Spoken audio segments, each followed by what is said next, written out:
Already Cherlapally జైల్లో ఉన్నట్టుగా ఉంది అధ్యక్ష. ఎందుకంటే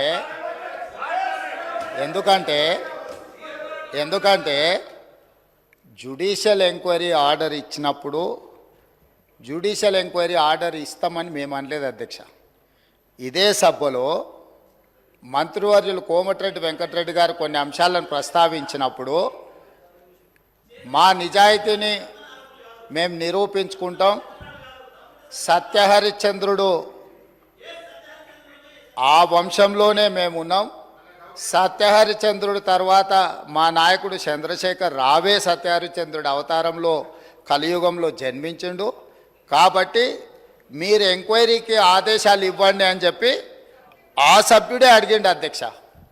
సో వారు నిజాయితీని నిరూపించుకోవడానికి వారు సత్యహరిశ్చంద్రుడి వంశమని తెలంగాణ సమాజానికి అంతా చెప్పుకోవాలని వారు అడిగినప్పుడు వారిని ఎందుకు బాధ పెట్టాలని చెప్పి ఛత్తీస్గఢ్ నుంచి కొనుగోలు చేసిన 1000 మెగావాట్ల విద్యుత్ ఒప్పందము, యాదాద్రి 260x4 1040 మెగావాట్ల భద్రాద్రి పవర్ ప్రాజెక్టు నిర్మాణం సబ్ క్రిటికల్ టెక్నాలజీ తోటి, అదేవిధంగా యాదాద్రి 4000 మెగావాట్ల విద్యుత్ ఒప్పందం బిహెచ్ఎల్కి ఇచ్చిన దానికి సంబంధించి వారు అడిగితేనే ఇదే సభలో చర్చ జరిగితే తమరి అధ్యక్షతన రాష్ట్ర ప్రభుత్వం ఆమోదించింది.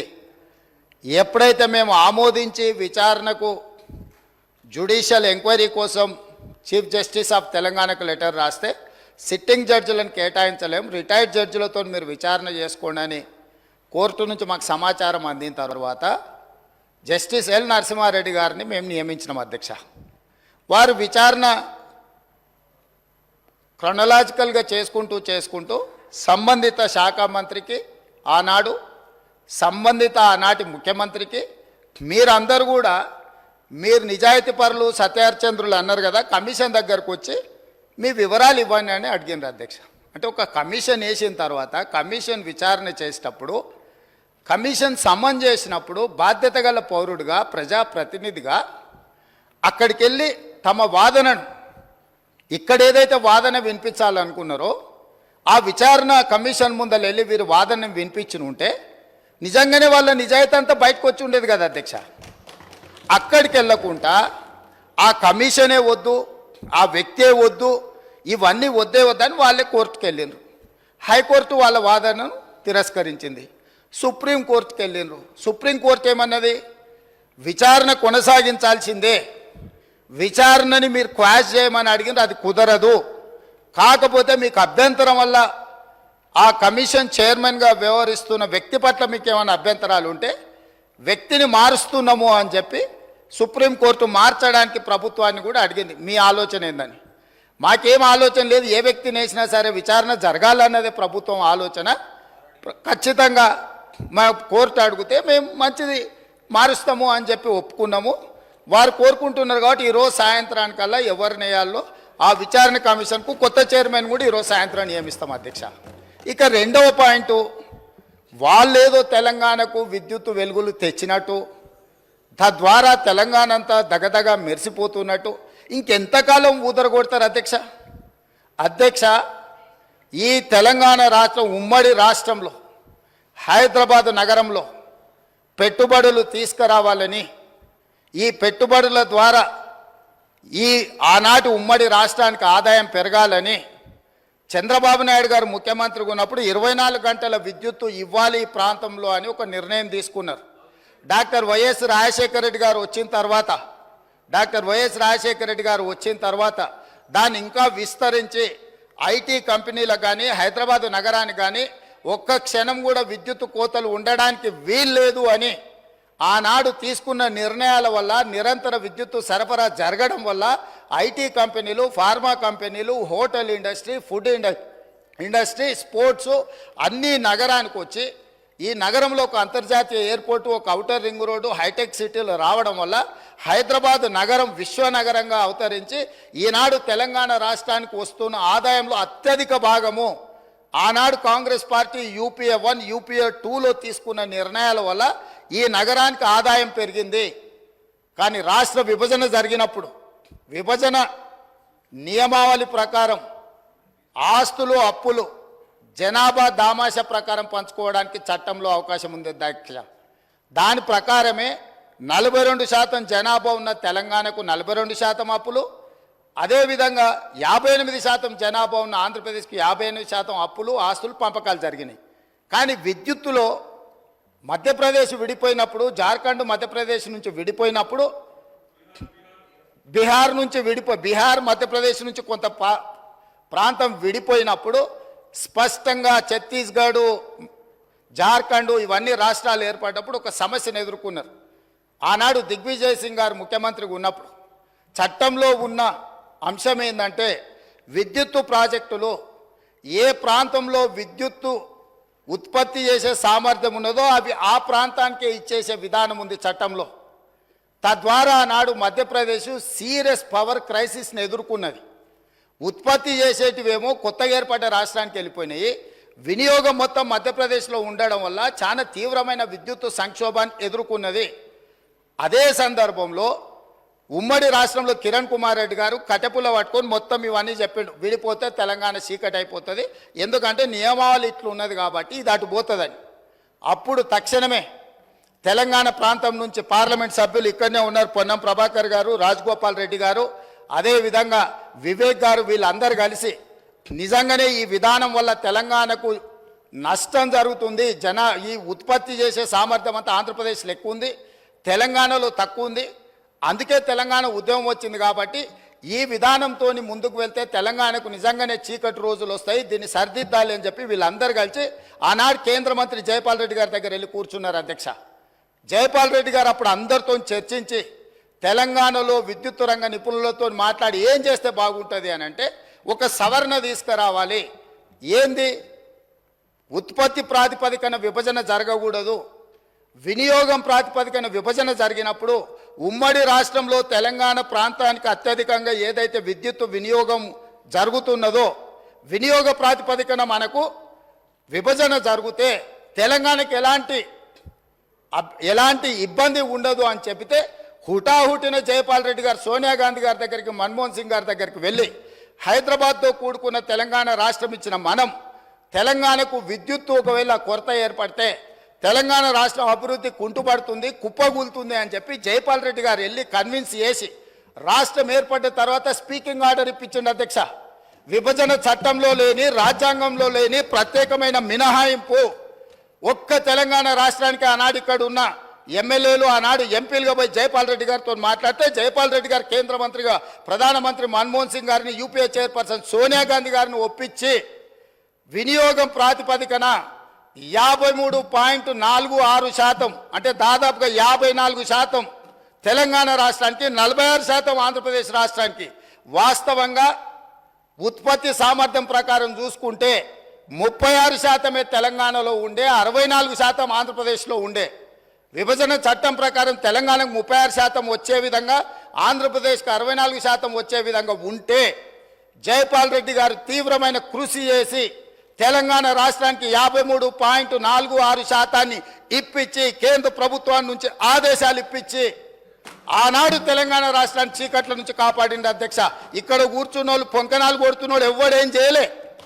అదేవిధంగా ఆనాడు నేను తెలుగుదేశంలో ఉన్న ఎమ్మెల్యేగా ఇదే సభలో ఇక్కడనే చంద్రశేఖరరావు గారు ముఖ్యమంత్రిగా ఉంటే అక్కడ ప్రతిపక్ష నాయకుడిగా విద్యుత్తు మీద చర్చ జరిగింది.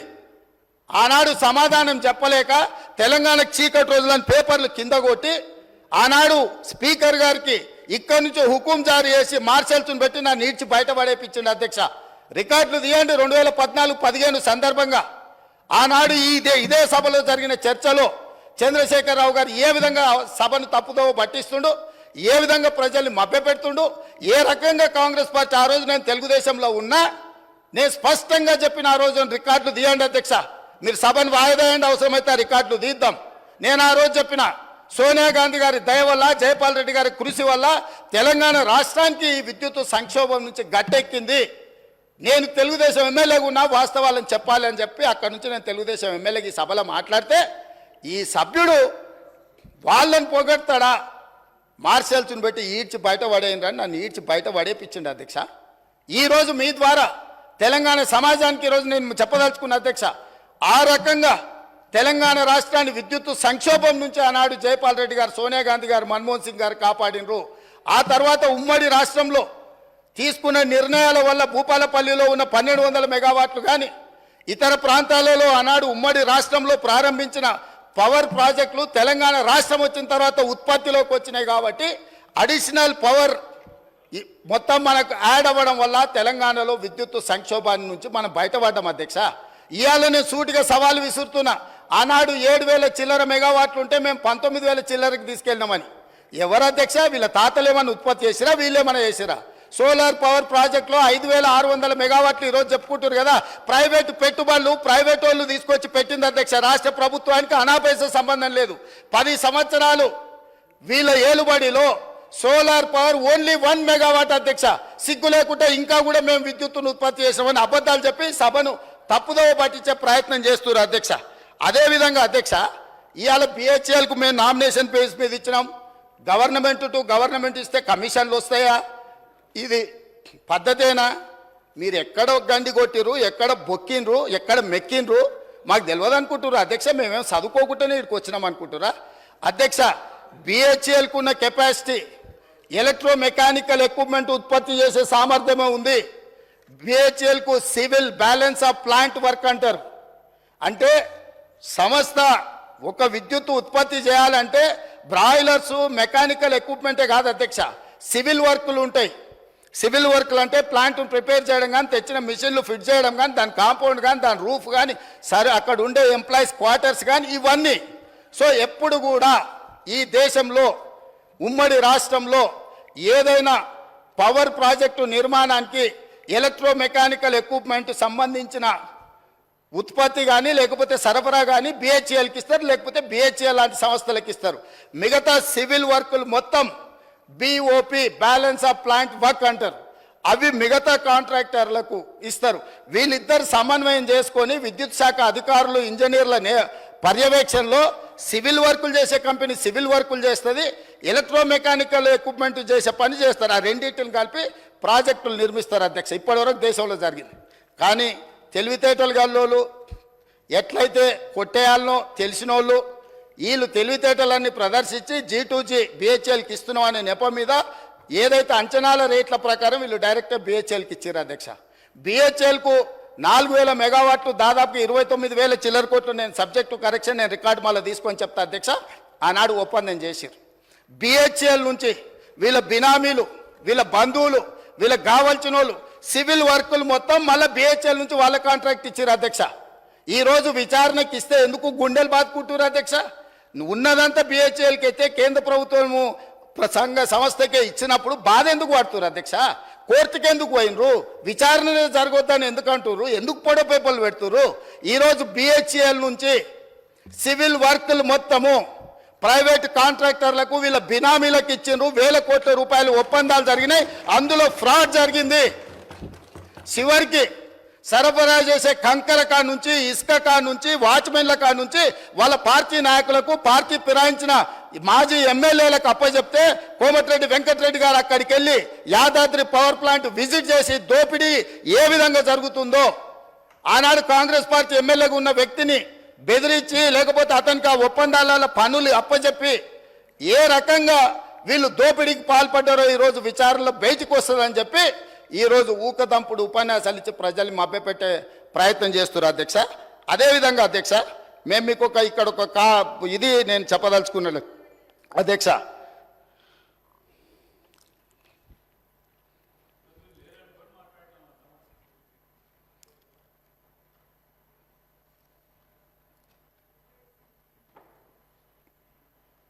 $2,400 మెగావాట్ల పవర్ ప్రాజెక్ట్ టెండర్ పిలిస్తే BHEL, Korean company, BHEL company, ఇంకొక కంపెనీ టెండర్లో పార్టిసిపేట్ చేసింది అధ్యక్ష. జార్ఖండ్లో 18% లెస్. సేమ్ తెలంగాణలో ఏ తారీఖు నాడైతే అంచనా రేట్లకు తెలంగాణ ప్రభుత్వం బిహెచ్ఎల్కు కాంట్రాక్ట్ ఇచ్చిందో సేమ్ సమయంలో, నేను తారీఖు కూడా మీకు చెప్తా అధ్యక్ష, 2017 అధ్యక్ష, జూలై 18, 2017 సేమ్ సందర్భంలో జార్ఖండ్ ప్రభుత్వము క్లియర్గా 2,400 మెగావాట్ల విద్యుత్ ఉత్పత్తి చేసే టెండర్ పిలిస్తే సూపర్ క్రిటికల్ టెండర్ మీద వాళ్ళు టెండర్ పిలిస్తే బిహెచ్ఎల్ దుసాన్ అనే కొరియన్ కంపెనీ ఎల్ఎన్టీ కంపెనీ 3 టెండర్ల కాంపిటీషన్లో పాల్గొన్నాయి అధ్యక్ష. ఇదే బిహెచ్ఎల్ 18% లెస్ కోట్ చేసి ఆ వర్క్ తీసుకున్నది అధ్యక్ష. ఈరోజు టెండర్ జరిగితే బిహెచ్ఎల్ కాంపిటీట్ చేసి జార్ఖండ్ రాష్ట్రంలో 18% లెస్లా సూపర్ క్రిటికల్ 2400 మెగావాట్ల పవర్ ప్రాజెక్టు టెండర్ అక్కడ తగ్గించుకుంటే ఇక్కడ రేట్లకు వీళ్ళు ఒప్పందం చేశారు. అంటే 18% లెస్లో తెలంగాణలో వర్కులు చేయడానికి అవకాశం ఉన్న పవర్ ప్రాజెక్టును 4000 మెగావాట్ల విద్యుత్ పవర్ ప్రాజెక్టును బిహెచ్ఎల్కి అప్పచెప్పి ఏం చెప్పిండ్రు అధ్యక్ష? ఆ రోజు 2.5 సంవత్సరాలలో తెలంగాణలో విద్యుత్ ఉత్పత్తి చేసేది ఉన్నది కాబట్టి మేము బిహెచ్ఎల్కి ఇచ్చినామన్నారు. 9 ఏళ్ళు అయింది అధ్యక్ష టెండర్ ఇచ్చి. 9 ఏళ్ళు అయినా ఇంతవరకు ఉత్పత్తి మొదలు కాలేదు అధ్యక్ష. ఆనాడు 7 కోట్లకు పర్ మెగావాట్ విద్యుత్ ఉత్పత్తి చేస్తామని ఒప్పందం చేస్తే ఇవాళ 10 కోట్ల రూపాయలకు పెరిగింది అధ్యక్ష అంచనా. కొన్ని వేల కోట్ల రూపాయల కుంభకోణం జరిగింది. కుంభకోణానికి కారణం అక్కడ మాట్లాడేటైనా వాళ్ళ గురువు గారు దోపిడీకి ఏ విధంగా మొత్తం రాష్ట్రాన్ని జొర్రేయచ్చో, ఏ విధంగా దోసుకోవచ్చో వీళ్ళు చేసిన ప్రయత్నాలను అది ఛత్తీస్గఢ్ నుంచి పవర్ పర్చేజ్ అగ్రిమెంట్లో జరిగిందేంది, యాదాద్రి భద్రాద్రిలో సబ్ క్రిటికల్ టెక్నాలజీ గుజరాత్కు సంబంధించిన ఇండియా బుల్ అనే కంపెనీ సబ్ క్రిటికల్ టెక్నాలజీతోని 1000 మెగావాట్స్కు పర్చేజ్ అగ్రిమెంట్ ఇచ్చింది అధ్యక్ష బిహెచ్ఎల్కు. ఆ తర్వాత 2011లో కేంద్ర ప్రభుత్వం ఒక యాక్ట్ తీసుకొచ్చింది పార్లమెంటులో అమెండ్ చేసి 2013 సంవత్సరం లోపల దేశంలో ఉన్న అన్ని సబ్ క్రిటికల్ టెక్నాలజీ పవర్ ప్రాజెక్టులను అన్నిటిని కూడా సూపర్ క్రిటికల్కు మార్చుకోవాలి. కొత్తగా నిర్మాణం చేయబోయే ప్రాజెక్టులు కూడా super critical technology. Sub critical technology అంటే నేను సింపుల్గా చెప్పదలుచుకున్నా అధ్యక్ష, సబ్ క్రిటికల్లో నువ్వు బొగ్గు పోసి ఉత్పత్తి చేస్తే బూడిద బొచ్చడు వస్తుంది, విద్యుత్ తక్కువ వస్తుంది అధ్యక్ష, కాలుష్యం ఎక్కువ వస్తుంది అధ్యక్ష. సో కాలుష్యాన్ని నియంత్రించడానికి, విద్యుత్ ఉత్పత్తి సామర్థ్యాన్ని పెంచడానికి, బూడిదను తగ్గించడానికి ఆ కాలం జల్లిన సబ్ క్రిటికల్ టెక్నాలజీని ఆపేసి సూపర్ క్రిటికల్లో బూడిద తక్కువ, విద్యుత్ ఎక్కువ, కాలుష్యం నియంత్రించవచ్చని సూపర్ క్రిటికల్కి వెళ్ళమని మన్మోహన్ సింగ్ గారు కేంద్ర ప్రభుత్వం చట్టం తీసుకొచ్చింది. చట్టం తీసుకొచ్చి కట్ ఆఫ్ డేట్ కూడా ఇచ్చింది. 2011లో చట్టాన్ని చేసినప్పుడు 2013 ఆఖరి వరకు ఇవన్నీ కూడా మార్చాలి కొత్తయని. ఈ పీరియడ్లో ఇండియా బుల్స్ అనే గుజరాత్ కంపెనీ బిహెచ్ఎల్కి పర్చేజ్ ఆర్డర్ ఇచ్చి కొనుగోలు చేసినాక యాక్ట్ మారింది. యాక్ట్ మారినాక వాళ్ళు అక్కడ ప్రారంభించలేకపోయారు, అది అక్కడ ఉండిపోయింది. వాళ్ళు వెనక్కి వెళ్ళి బిహెచ్ఎల్ను మేము కట్టిన పైసలు మాకు వాపస్ ఇవ్వండి అని అడిగారు. అప్పుడు బిహెచ్ఎల్ ఏమన్నది, మీరు పర్చేజ్ ఆర్డర్ ఇచ్చిండ్రు, మేము ఆల్రెడీ మిషన్లు తయారు చేసి ఆడ పెట్టినాం, ఇప్పుడు మీ డబ్బులు మీకు వెనక్కి ఇవ్వడానికి లేదు, మిగతా బ్యాలెన్స్ కూడా మాకు కట్టాల్సిందని వాళ్ళు అన్నారు. అప్పుడు బిహెచ్ఎల్ని ఏం చేయాలంటే ఎవడైనా తలమాసినోడు, ఎవడైనా రాష్ట్రాన్ని దిగమింగటోడు దొరికితే వా బక్రాగాన్ని తీసుకొచ్చి మాకు అప్పచెప్పు, ఆ బక్రాగాన్ని నెత్తి మీద ఇవన్నీ పెడతాం, నువ్వు నీ పైసలు తీసుకొని పోని. అప్పుడు ఆ బక్రా ఎవరైనా అంటే అక్కడ మాట్లాడతాయన అయిండు కమిషన్ల కక్కుర్తి పడి ఇండియా బుల్ నుంచి 1000 కోట్లు మెక్కి కాలం జల్లిన సబ్ క్రిటికల్ టెక్నాలజీని బిహెచ్ఎల్ నుంచి మేము కొనుగోలు చేస్తామని వీళ్ళు వెళ్ళి ఒప్పందాలు చేసుకున్నాక వీళ్ళు పేమెంట్లు బిహెచ్ఎల్ చేస్తే బిహెచ్ఎల్ ఇండియా బుల్స్ గుజరాత్ కంపెనీకి పైసలు వాపసు ఇచ్చింది అధ్యక్ష. అంటే ఇండియా బుల్స్కు వీళ్ళకు మధ్యలో జరిగిన ఒప్పందం, జరిగిన అవినీతి లావాదేవీలు, చీకటి వ్యాపారాలు, దాంట్లో భాగంగానే ఇండియా బుల్స్ కంపెనీని బెయిల్ అవుట్ చేయడానికి వీళ్ళు బిహెచ్ఎల్ దగ్గరకు పోయి కాలం జల్లిన టెక్నాలజీని నామినేషన్ బేసిస్ మీద బిహెచ్ఎల్కి ఇచ్చి తెచ్చిండ్రు అధ్యక్ష. ఎన్ని నెలలలో వీళ్ళు కంప్లీట్ చేస్తాం, రెడీగా ఎక్విప్మెంట్ రెడీగా ఉంటే 2 ఏళ్ళు 18 నెలల్లో పూర్తి చేస్తాం అన్నట్టున్నారు అధ్యక్ష. ఒకసారి ఆ రికార్డు కూడా మళ్ళీ ఇస్తా. ఆ రోజు అన్నాడు ఇక్కడి నుంచే మేము అర్జెంటుగా తెలంగాణలో విద్యుత్ కోతల్ని నివారించడానికి ఈ సబ్ క్రిటికల్ టెక్నాలజీని కూడా మేము తీసుకున్నాం, అవసరమైతే ఎన్ని వేల కోట్లు ఖర్చు అయినా తెలంగాణకు మేము విద్యుత్ ఇవ్వదలుచుకున్నాం అని చెప్పి ఇచ్చిండు అధ్యక్ష. కానీ భద్రాద్రి కొత్తగూడెంలో నిర్మించిన భద్రాద్రి పవర్ ప్రాజెక్ట్ ఎన్నేళ్ళకు పూర్తయింది అధ్యక్ష? ఇవాళ కూడా నీళ్ళు వస్తే నీళ్ళలో మునుగుతుంది అధ్యక్ష. కట్టాల్సింది ఎక్కడ కట్టాలనో అక్కడ కట్టలే, తీసుకోవాల్సిన అనుమతులు తీసుకోలే, పర్యావరణ అనుమతులు తీసుకోకపోవడం వల్ల ఎన్జీటీ 16 మంది అధికారులను ప్రాసిక్యూట్ చేయమని ఆర్డర్ ఇచ్చింది అధ్యక్ష. వీరు పుణ్యమా అని పనిచేసిన అధికారులు జైలుకు పోయే పరిస్థితి వస్తే ఇవాళ రిటైర్ అయినరు, వాళ్ళు బిచ్చమెత్తుకొని తిరిగే పరిస్థితి వచ్చింది అధ్యక్ష వీళ్ళు చేసిన తప్పుడు పనికి. సో ఇవాళ భద్రాద్రి కూడా దాదాపుగా 6.5 కోట్లకు పర్ మెగావాట్ ఉత్పత్తి చేయాల్సింది 10 కోట్ల రూపాయలకు అంచనా పెరిగింది. 1000 మెగావాట్ల విద్యుత్ ప్రాజెక్ట్ 6,000 కోట్ల రూపాయలతో పూర్తి చేయాల్సింది ఇవాళ దాని అంచనా 10,000 కోట్ల రూపాయలకు పెరిగింది. 2 ఏళ్లలో పూర్తి చేయాల్సిన పని 8 ఏళ్లు పట్టింది అధ్యక్ష. ఇది వీళ్ళ ఘనకార్యం. యాదాద్రి సేమ్ బిహెచ్ఎల్కి ఇచ్చి బిహెచ్ఎల్ నుంచి వెనకంగా సివిల్ వర్కులు మొత్తం వాళ్ళ బినామీలకు టెండర్లు ఇప్పించుకొని 1000 కోట్ల రూపాయల కుంభకోణం పాల్పడ్డారు అధ్యక్ష. ఇవాళ ఇట్లాంటి తప్పుడు పనులు చేసి ఈ తప్పుడు పనుల మీద ఇవన్నీ ఎవరికి తెలియదు అనుకొని అక్కడి నుంచే నిలబడి బుకాయించారు. బుకాయిస్తే నేను లేచి అయ్యా మరి మీరు ఇంత నిజాయితీ పరులు కదా, సత్యహరిచంద్రుని సొంత తమ్ముళ్ళు కదా, మీకు ఒక మంచి అవకాశం ఇచ్చినాం, నిరూపించుకోండి, మీకంటే ఇంతకంటే మంచి అవకాశం ఏముంటుంది, మీరు నిరూపించుకోండి అని విచారణకు ఆదేశించిన అధ్యక్ష. వారి కోరిక మేరకు ఆదేశించిన. మేము అనలే, మేము చెప్పినాం ఏ అవినీతి జరిగిందని మా వెంకటరెడ్డి గారు చెప్పినారు.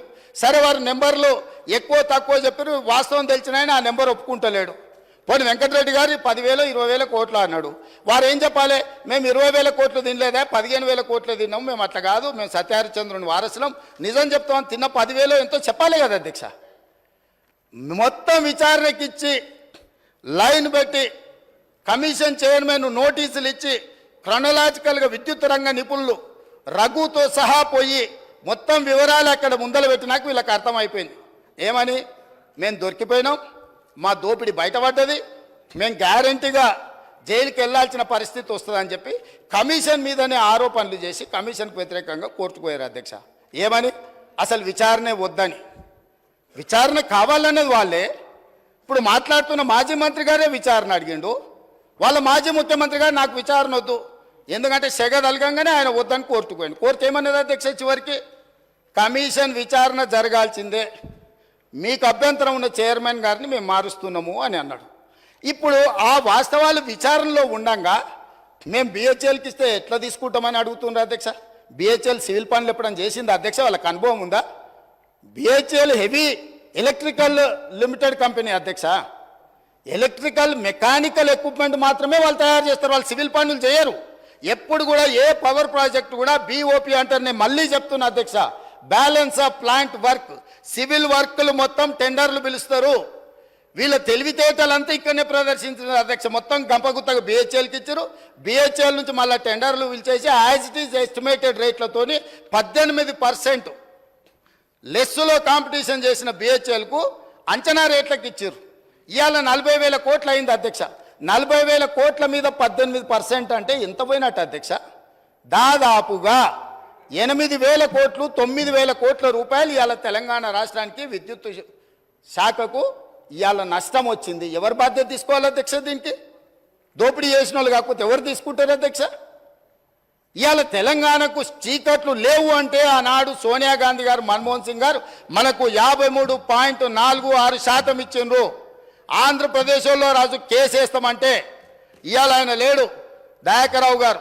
నేను దయాకర్రావు గారు వెళ్ళి ఆ రోజు చంద్రబాబు నాయుడు గారికి, మీరు ఒకవేళ తెలంగాణకు అదనంగా ఇచ్చిన విద్యుత్తు మీద మీరు కోర్టులో కేసేసి తెలంగాణకి ఏదైనా నష్టం జరిగితే ఇది తీవ్రంగా పార్టీకి నష్టం జరుగుతుంది, మీ కేసు వేయడానికి వీల్లేదు అని చెప్పి ఆనాడు మేమందరం కలిసిపోయి ఆంధ్రప్రదేశ్ ముఖ్యమంత్రిని మీరు కేసు వేయడానికే వీల్లేదని కొట్లాడి ఆపించింది మేము అధ్యక్ష. ఆయన ఏందో ఆయన గురువు, ఈయన గురువు, ఆయన గురువులకు పంగనామాలు పెట్టే లక్షణం మీది. మేము ఎప్పుడు కూడా ఎవరితోనైనా తెలంగాణలో ఏంది అధ్యక్ష, ధూపం మీద వస్తే ఎవరన్నా గిలాసని మంచినీళ్ళు ఇస్తే కూడా వాళ్ళని గుర్తుపెట్టుకుంటాం అధ్యక్ష. మనము 10 ఏళ్ళలో 20 ఏళ్ళలో కలిసి పనిచేస్తే సహచరులుగా ఉన్న మన వాళ్ళని మనం అగౌరవపరచాలని ఎక్కడన్నా ఉందా అధ్యక్ష? వాళ్ళకంటే తిన్నింటి వాసాలు లెక్కబెట్టే లక్షణం ఉంది, నాకు అట్లాంటి లక్షణం లేదు అధ్యక్ష. నేను మిత్రులను మిత్రులాగానే చూస్తా, సహచరులను సహచరులలాగా చూస్తా. పెద్దవాళ్ళని గౌరవించే సంస్కారం మా తల్లిదండ్రులు మాకు నేర్పినరు. మీలాగా ఎవరు అవకాశాలు ఇస్తే ఏ ఇంట్లో మీకు భోజనం పెడితే ఆ ఇంటి వాసాలే లెక్క పెట్టి ఆ ఇంటికే నిప్పు పెట్టే ఆలోచన మీకుంటుంది అధ్యక్ష. అది మీ లక్షణం, మీ బ్లడ్లు ఉంది, మీ డిఎన్ఏనే అది. ఎవరు నమ్మితే వాళ్ళను మోసం చేసే లక్షణం ఇది. కాబట్టి మళ్ళొక్కసారి ఏదైనా మీరు అంశాల ప్రాతిపదికన మాట్లాడుండ్రి, వివరాల మీద ఈరోజు సగం రాత్రి కానీ చర్చిద్దాం. అన్ని రికార్డులు తీసుకొని వస్తా అధ్యక్ష. నేను మొత్తం రికార్డులు సభలో పెడదాం. తప్పు పట్టించే విధంగా, తప్పుడు ఆరోపణలు చేసే విధంగా మాట్లాడితే ఎవరు చూసుకుంటూ ఊరుకోరు. మీ వాదన ఏందో కమిషన్ ముందలు చెప్పండి. ఇవాళ సాయంత్రానికల్లా కోరుకున్నారు కదా మీ నిజాయితీ, ఇవాళ సాయంత్రానికల్లా మీకు కమిషన్ చైర్మన్ నియమిస్తాం. మా ఉప ముఖ్యమంత్రి గారు అనుమతితో సాయంత్రానికంతా కొత్త చైర్మన్ కూడా అపాయింట్ చేపిస్తా అధ్యక్ష. నిన్న మన అసెంబ్లీ సమావేశాలలో ఉండి నిర్ణయం తీసుకోలేదు, ఎట్లాగో వారు గుర్తు చేసిరు. విచారణకు కొత్త చైర్మన్ నియమిస్తా అధ్యక్ష.